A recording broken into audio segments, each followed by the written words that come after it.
So this one's only 9 inches, so we'll give them a 7. Cylinders need to be required to be at least 10 inches tall, and what they're cut in half to try and see if it's even bottom and even walls all the way up.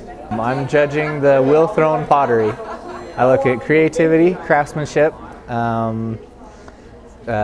quality, like if it's thick or thin, and then if it's even walls, even bottom. I like to see a good quality piece. I like to see a good finish. Anybody can make a piece, and it's whether or not they can actually make it look good at the very, very finish when it's ready to display. I go around and help give them advice on as they're working. If they're having trouble with a certain particular thing on their pieces, I can advise them on why it's doing that and how they can fix it. This purpose is to choose the top artists from 8 high schools and have them compete. The students are having to create art on site, so they kind of have to come a little prepared with maybe something in mind. We have painting, drawing, we have sculpture, we've got pottery, the kind that's wheel-thrown pottery and also hand-built pottery. We have some unique students here tonight. We have a boy named Erik Jensen who is hearing impaired, and he is fabulous at pottery.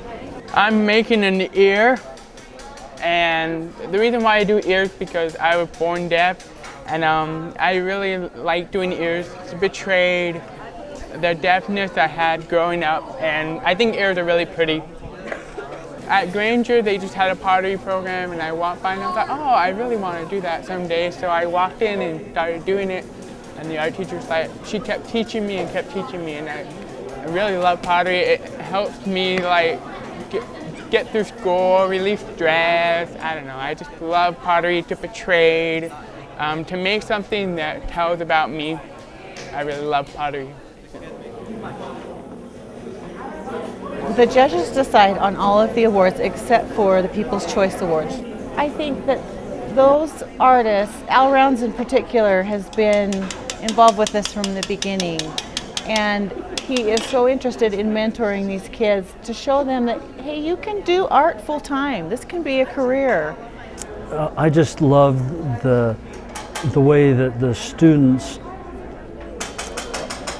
come together and compete against each other. Not in a bad sort of competition, but a really healthy competition.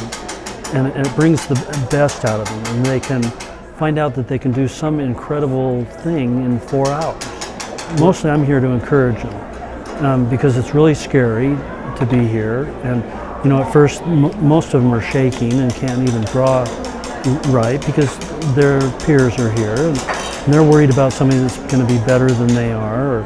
And then there's people looking over their shoulders constantly and things like that. We never quite know what we're going to get. So yeah, there's lots of surprises.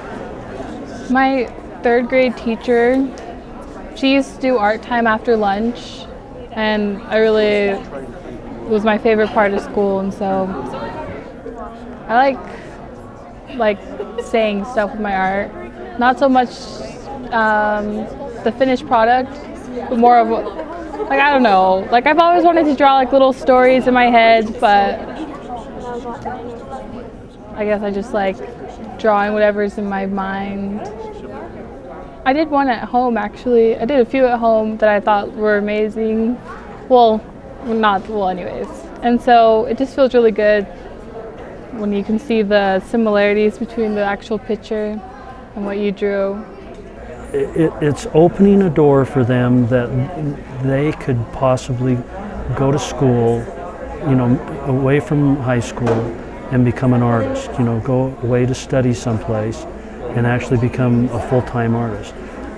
I really believe, I've seen it happen through here, some of the kids that have come through here that stay in touch with me and say that their very beginnings were here, coming and competing against that.